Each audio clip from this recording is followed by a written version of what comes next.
Hey everyone, we're the Board Game Weekenders. I'm Steven. And I'm Megan. And today we're reviewing Railroad Ink Challenge, the Shining Yellow and the Lush Green edition. In this game, you're going to be rolling die to draw routes on your board to connect things together and fill these objectives and get the most points at the end. Alright, let's take a look at how to play. Now we will be discussing the differences between the Lush Green edition and the Shining Yellow edition of Railroad Ink Challenge, but first I'm just going to teach you how to play the basic game, and then I'll kind of show you again the different kind of mini expansions that come in each one. To play Railroad Ink Challenge, you're going to give everyone one player board, dry erase board, a marker, and you're going to get out the 4 white route dice. Then you're going to take the 6 goal cards, you're going to shuffle them up, and then you're going to choose 3 of them to place face up to be the goals for this game, to offer some end game scoring points. Once you select your goal cards for the game, there's a letter at the top of each one of them, and you're going to put this in your sheet in the goal section, so when you complete that goal, you'll get points and you'll put them in the correct slot. At this point, if you were playing with either of the mini expansions, you would add again to the 2 dice from that mini expansion. You would also choose one of the goal cards that come with that mini expansion as well to replace one of the 3 that you just set out. A game of Railroad Ink Challenge is going to last 7 rounds, and each round, the 4 white route dice are going to be rolled, and then all players simultaneously are going to be drawing these routes somewhere on their board and marking off which round, again, that they drew them. To help keep track of the routes that you have available, you can use your little sheet up top here to put kind of a dot or circle each one that you have available this round, because then you can kind of go and play on your own board and you don't have to look at the center dice. So all players simultaneously would, again, choose one of the die to kind of draw first. So maybe I'll draw, again, this railroad line here. Now, a few notes about drawing routes is that each route must be connected on at least one side to either one of your exits, which are these arrows here along the outside of the board, or a pre-existing route. So again, my next die, if I want to use this railroad one, I can just build off of one that's already connected to at least one of the exits. If you can't connect, again, a die to one of these exits, you can't draw it. Now you must draw all 4 routes for each of the 4 dice shown if possible. So even if, again, maybe I didn't want to draw this road straight for whatever reason, if I can, I must put it on my board somewhere. And as a final note on routes, you can never connect a railway to a roadway. So I couldn't have a railway going to a road like that without the use of a station, which I'll kind of show you what that looks like next. Now, stations allow you to kind of connect between railways to roads. So if a station right here kind of looks like this, it has this dark kind of square in the middle. So I would draw this kind of road segment here, and then I would draw the kind of the square in the middle, and then it connects right into a railway. So this counts as, again, a connected route. So if I kind of later link this to this railway, it would count as these 2 exits kind of being connected. It's also important to note that you can rotate these in any way. So for example, if this kind of train route next round was like this, I could draw this, again, symbol any way that I wanted to. So I could rotate that railway like that instead. So you can use these stations to kind of merge railways into roadways and vice versa. Now as I'm drawing each of these routes on my board, whatever round it is, I'm going to put that number in the top right to kind of help me keep track of, what kind of rail I laid each round. Now you also have at your disposal special routes, and these special routes you can use up to 3 times per game, and they're these kind of railways and roadways that you can see here in this box. Now when I want to use these, I can only use one of these per round. So let's say, I don't know, for example, I wanted to use this railway, this special kind of link right here. I would just X that out, I would put, again, the special route in and draw it in as such. And then I would also put the round number, so if I use this in round 1, I would put 1. But again, you can only use 1 special route per round and only 3 per game as a max. And this special route is in addition to the 4 that you are normally drawing. Some of the spaces on your board contain a special building, and there are 3 special buildings that have icons in the top left here. And when you draw a route into that space, there are going to be some special effects that take place immediately in that current round. First here, we'll see the factory. So this factory symbol top left, let's say this round I drew that curve in there. This lets you immediately duplicate one of the route dice of the 4 available on your map somewhere. So again, maybe I could draw another curved roadway this way or something. So you get to do that immediately, and then I would put the round number in each one of those. Village spaces are one with this kind of house symbol in the top right, and these will kind of score you points at the end of the game here. You can see you can score 2, 4, 6, or 8 points. And how you do that is you have to fill these spaces with a station. So again, this die right here, I could again mirror, because again, you can rotate or flip these any ways you want. So I could draw a station in here. And then I would mark in my kind of village section here that I would score at the end game 2 points. And again, there's various different villages throughout the map that if I fill, at least 4 in, I'll get 8 points at the end of the game. And the final special building are universities. So that's this green building here. So later in, let's say, round 3, I drew this straight route that went into this university. Again, any route or, again, road or railway would have worked. And what this does is I go up to this top part, and I would fill in one of the university circles at the top. And whenever I fill 3 of those, again, there are different university symbols throughout your map, I will immediately get to play another, again, special route, of which normally I can only have 3 per game. If I fill in these 3 circles, I immediately can do another one. So this doesn't count to that max limit of 3. So if you fill in each of your kind of university circles there, you could really have 4 special, again, routes crossed off during the game. So after each round, again, all players would draw all 4 of the routes on their map, and then you would check to see if anyone completed any of the goal cards that are, again, public objectives that were set out at the start of the game. Now, in these kind of goals here, so if anyone has 5 of the middle kind of 9 squares filled in, what would happen is, let's say, again, if, for example, I had 5 of those squares filled in, I would say that I completed objective A, and then I would get the leftmost, again, revealed number to score points at the end. So I'd write a 4 here for A to show that I completed that. Now, if someone else completed this objective at the same time as me in the same round, so within the same round, doesn't matter, again, at the beginning or the end, they would get those same 4 points. And then after, again, that round, we would circle that in to show that if players later complete that objective, they'll only get 2. And then the 1 is always available, so if you complete any of the goals at minimum, you'll get at least 1 point during the game. After 7 rounds of selecting 4 dice each round to mix the other abilities and things that you activated in special buildings, you're going to score points at the end of the game for different things. Let me show you what some of those things are. First, you'll score your completed exits or linked exits to each other. So you can see these exits I have kind of linked through going through the stations here. So you can see I have linked this one, this one, this one, and this one together, as well as this one and this one. So this is 6 linked together, so that'd be 20 points. Then I link these 2 together, that would be an extra 4 for 24. And then I link these 2 together for another 4. So that would all together be 28 points, so I'd write that in right here. The next box that you'll score is the longest highway.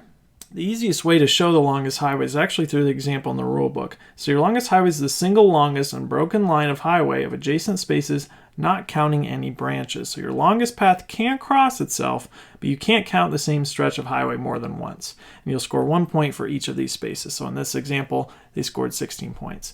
Now you'll do the same thing for your railway. So you can see it's the same example. And again, as it goes through stations, that's okay. That still counts. And again, you'll get 1 point for each of those, again, railways as well, to make 14 in this example.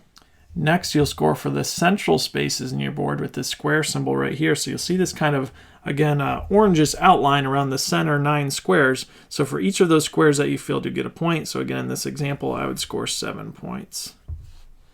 Going down here, we have the village points. Remember, during the game, if you filled this space with a station, you'll get points at the end of the game. So I filled in, again, 2 of those spaces with stations, so I'll get 4 points. Next are the goal cards. So again, you look at the 3 goal cards. Again, these were during the game. You filled in these numbers as you scored them. So I would add those up. So I'd score 6 points for my goals at the end. The star symbol you see next, I'll talk a little bit about later because that's reserved for scoring in the mini expansions that are included. And then finally, we have this error symbol, which you're going to lose 1 point for each incomplete route. So each route that doesn't have, again, a connection of any kind, or again, is jutting out for any reason, you're going to lose 1 point for each of those. It's easy to just kind of mark an X by each one of those as you go along, and then you'll mark all of those negative points there. So in this example, I would lose 7. And finally, you would total all of those numbers up, and that would be your final score. And whoever has the most points is the winner. I did want to go over the 6 goal cards included with the game that you could possibly see. So this one here, you each need to draw 5, again, anything, and 5 of the central spaces of your board. This one here, you have to, again, activate at least 3 villages, again, putting stations in those village spaces.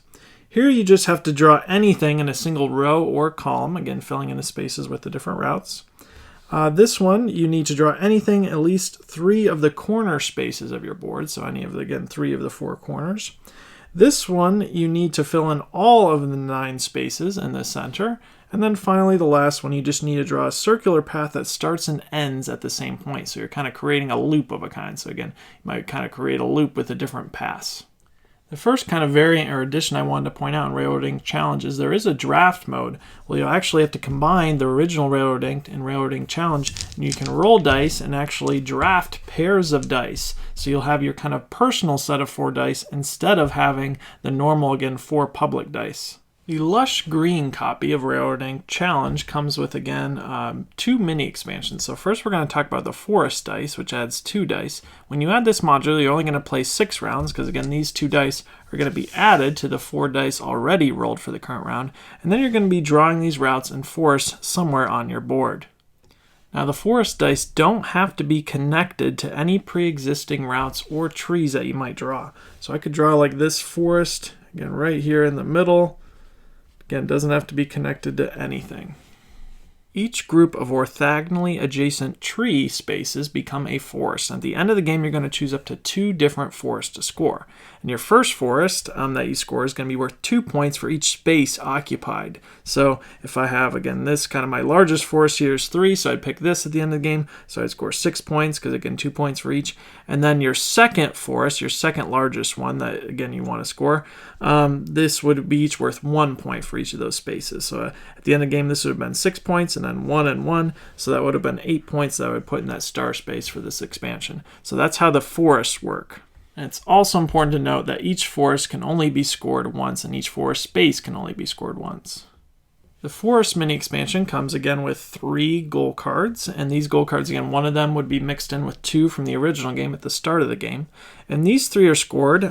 This one here, you have to draw at least 5 separate forests. Again, they can be merged after you achieve that goal, so maybe I want 5 separate forests somewhere on my board. The second one down here, you want an uninterrupted streak of 4 diagonally adjacent spaces with trees inside them. So again, if I had these 2 are filled with trees, I would complete that. And then finally, you need to, this last one here, you have to draw trees in at least 4 spaces adjacent to exits.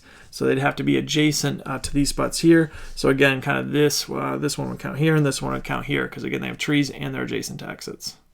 The second mini expansion included in Railroading Lush Green edition is the trail dice. That's these 2 dice right here. So you can see they have these kind of trail pathways on them. And this game, again, you would add these to the 4 white dice from the, again, base game. And then this game would only last 6 rounds, because again, you're adding these 2 additional dice each round. Now the trail dice that you draw, again, you can choose to draw them. You don't have to draw them if you don't want to. But if you do, they do need to connect to pre-existing routes. So if I wanted to draw again this route here, I would again be able to draw that, and then I would put again the trail kind of along the edge there. And again, it would have to connect to something that I already have on my board, or again to an exit. Now the way that trail spaces work is when a trail is touching the corner of a space containing a station, it immediately auto-connects to the station through the shortest diagonal path. So in this example, this trail again is touching diagonal to a station space. So you just draw, again, continue that trail to that station. Here we have a trail again touching these 2 corners. So this would go like this. And again, this is adjacent, again, diagonally to a station. So I draw that trail connecting that as well. And how scoring the stations work is that at the end of the game, each set of stations connected to each other via the same network of trail is worth the amount of points determined by the number of stations connected together, scoring half of the network values. So here we have 2 stations connected by trails, and you would look at actually kind of the route value that we'd use normally when you connect exits, and I would score half of this number. So I have 2 stations connected by trails. Normally, again, that would score 4 points for, again, exits, but in this case, I score half of that for the trail stations, which would give me 2 points, and I put that again in the bonus point there. Obviously, again, if your, again, network is more filled out from these trails throughout the game, you can connect multiple stations through these trails. Finally, I did want to point out the 3 goal cards that come with the Trails mini expansion. In this one, you just have to draw trails in 5 adjacent spaces on the same row or column, and they don't, again, need to be next to each other, and they don't need to be connected. Here you have to connect at least 3 trails to the same station. So again, I have a trail here, trail here, trail here. So that would have counted for this one here. And then finally, for this last one, you have to draw trails in 5 spaces in the central area of your board. The spaces don't need to be connected to each other, but again, they just have to be 5 somewhere in this center area. Next, I did want to point out the differences in the Shining Yellow edition of Railroading Challenge. So again, each version comes again with pens and 4 boards. The boards here you see will have the factories and the villages and the universities, just like again in the Lush Green edition. We'll see the 2 different expansion dice here, the desert and the canyons, which I'll explain in a second. This comes with 6 different goals, again from the Lush Green edition. So if you want to mix these together, if you had both of these versions, to kind of again have more variety. And then let's explain how each one of these kind of again different objective works from the other one. So the first one on the top left here, you have to connect at least 3 exits to the same network. Here you'd have to connect at least 4 stations, and again the same network. Here you'd have to have a highway with at least, again, a length of 6. Here a railway with a length of 6, again anywhere on your board. Here you'd have to connect at least 2 exits on the opposite sides of the board to each other, so either left to right or up to down, linking them. And then finally, the last one, you have to connect at least 2 exits in the middle of their side of the board to each other. So here they'd have to be kind of these middle ones here, connect them either across or again down and over. The first mini expansion I'm going to discuss in the Shining Yellow edition is the Desert Dice. Again, in this mode, you'll only play 6 rounds because you're going to add these 2 dice to the pool of the 4 again from the base game. Now, you don't have to draw any of the Desert Dice if you don't want to, and they don't have to be connected to pre-existing routes. So I could draw a desert, again, route down here if I want to. The first thing you'll check when rolling these Desert Dice is to see if an arid face appears. If this sun appears, any cactus that is not adjacent to an oasis will be removed from your board. So I'd have to erase any cactus anywhere on my map that's not adjacent to an oasis. So they're key to have them next to there. Now, once that, again, arid face comes up, let's say for some reason I had a bunch of, again, cactuses that aren't connected to an oasis for whatever reason. I can cross off one of my special routes. I don't use this special route, but it lets me ignore the arid face. So that way, again, I can keep all my cactuses or cacti if I, again, don't have an oasis next to them. And you roll an extra time, actually, at the end of the 6th round to see if you get any more arid faces, and again, erase them at the very end of the game. And then any cacti that remain, you'll score 1 point for them, and again, put it in, again, the mini expansion scoring here. So in this case, I would have 3 cactuses remaining. Again, it doesn't matter if they're next to an oasis, they still score, but it's just kind of a little bit of a push your luck to, again, if they're not next to an oasis, again, if that face comes up, that can, again, happen and get rid of those. I did want to explain the goal cards that come with the Desert Mini expansion. So here we have, if you draw cacti in all the spaces of a 2x2 area on your board, again, they don't need to be, again, connected, they just have to be adjacent to each other. Here you have to have cacti in at least 4 adjacent spaces in a single row or column of your board. Again, the routes don't have to be connected at all, they just have to be in the same row or column. And then finally, you have to connect at least 3 spaces containing an oasis to the same network. Okay, so again, I would have to have 3 oases basically on one network that's connected on my board. And the final mini expansion that comes with the Shining Yellow edition is the Canyon Dice. Now in this, again, mini expansion, the game lasts 7 rounds as usual. You don't have to draw any of these Canyon Dice if you don't want to, but if you do draw them, they must be connected to an edge of the board and or an open end of a pre-existing canyon. So again, in this example, I might draw this kind of canyon here. The first one has to connect on the edge of the board, and then maybe I draw, again, this one on this edge, so maybe I'll do this, and then up, and then down like this. If you want a route to cross, or you can even touch a canyon, you must spend 1 bridge point to create a bridge over the canyon. Now you have a total of 12 bridge points, again represented by your, again, kind of exit spaces here normally. So again, if I wanted to kind of build this road here, the next round maybe, I would have to cross off the first spaces on my exits, and I would have a maximum of 12 bridges I can build throughout the game. And it is important to point out that canyons with open spaces don't count as, again, negative errors at the end of the game for that X's mark. And at the end of the game, you're going to gain 1 point for each segment of your longest canyon. So again, 1, 2, 3, 4, 5, 6, 7 points for that. And then you're also going to gain 2 points for each individual canyon with both ends connected to the edge of the board. So I'd have 1 here for 2 points, and then I have this individual canyon down here would score an additional points. And again, I would mark these points in this star column here for this mini expansion for the canyons. And finally, I do want to point out the goal cards that come with the Canyon expansion. The first one, you have to have at least crossed out 6 bridge points. So again, I would have to cross a canyon 6 times to kind of score that one. This one, I would have to cross the same canyon 3 times with the same path. So again, I might have a canyon that's kind of crossing up my route, and I have kind of a route that goes through it 3 times. And then finally, you have to draw a canyon with both ends connected to the edge of the board that also goes through the central area. So again, I'd have to connect it all the way across my board. And again, it would at least have to go through the central area at some point.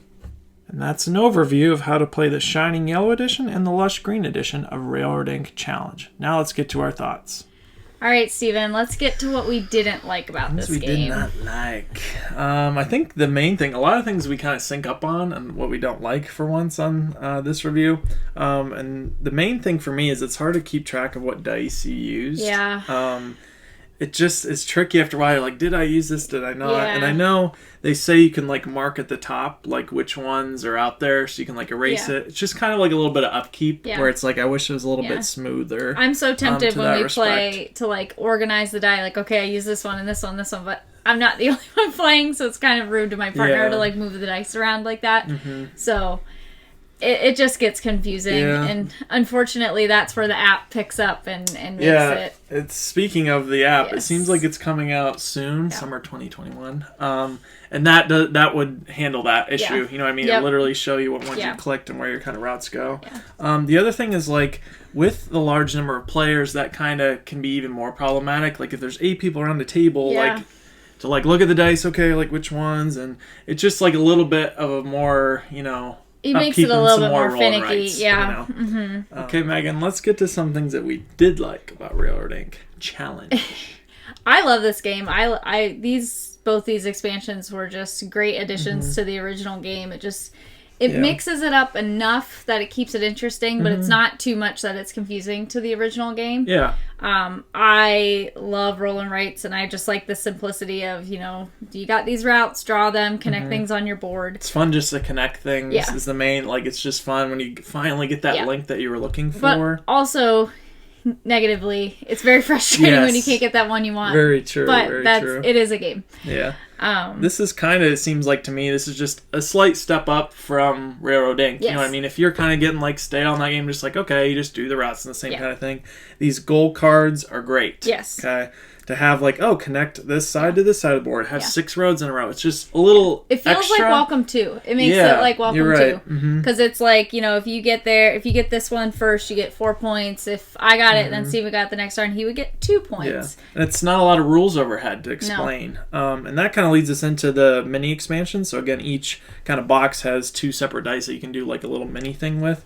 So, and it's nice that you can play that, or if you're playing with someone for the first time, maybe you don't, and then the next time you're like, oh, this time we're going to have the cactuses, and they're easy enough to mix in, I think, and again, it just keeps it fresh. It helps it keep a little bit more, again, than that original version. Yeah, I agree, and I like that there's 2 in each box, so that you can kind of rotate back and forth if there's one that you like more than the other, And this is a nice thing, too. Like, if you buy the yellow version, your friend can buy this version, and you can play, again, 8 people. Again, we said that maybe that's not, the best thing to do sometimes, but you can do that, which is nice. Right. And this is a good, actually, remote game. Like, again, you just have a camera on the dice, in a video chat or whatever, and you could play this, virtually anywhere, which is also a plus, and I also love the size. It's very portable, easy to take somewhere. I mean...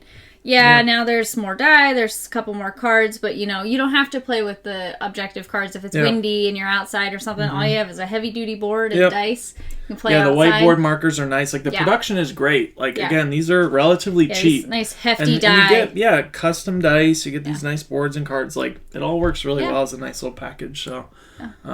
anything else you can think of? Yeah. All right, Steven, let's get to our final scores. All right, me first? Yes, you first. Man, for me, I think this game's a 7. Is where I'm coming down on this. Pretty good. I really like this game. I just think for me, like, I love building the routes and I love connecting everything. That's just my favorite part, is connecting all the exits. The other stuff I kind of don't care about too much. But for me, I think the main kind of hiccup for me is like a lot of roll and writes like have a really good straight rhythm, and this one does have that, but it's a little bit herky-jerky with like remembering what dice and kind of, again, did I use expansion dice? Which ones are we using? Just a little bit of a hiccup there, and just the app I think is going to be so good that it's just going to, again, make me not want to play this. That will just sit on the couch and tippy tap, and it'll do all that work for me. So that's where I'm coming in at a 7. But again, it is solid. I'll happily play this, you know what I mean, if someone wants to. So, but that's where I'm at. I'm at a 7, I think. That's fair. I am going to give it a 7.5. I think I like this just slightly better. Slightly more than you do. That's not surprising to me, yeah. The original Railroading is definitely one, up there with one of my favorite roll and writes. And we played that a ton, too. Right, but now I'm just kind of lumping them all together, because these are all, I'm happy to mix and match and play these just to mix it up a little bit. I think they're a great addition to the original game, and it makes everything a little bit more cohesive, and there's a lot more variety here now. Yeah, for sure.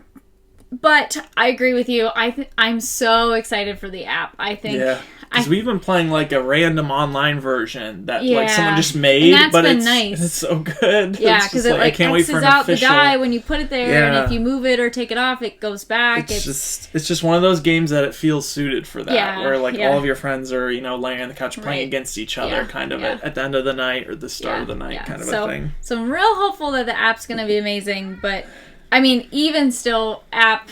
Ignoring the app, I think this game is awesome. I think this is a good one to pull out for non-gamers.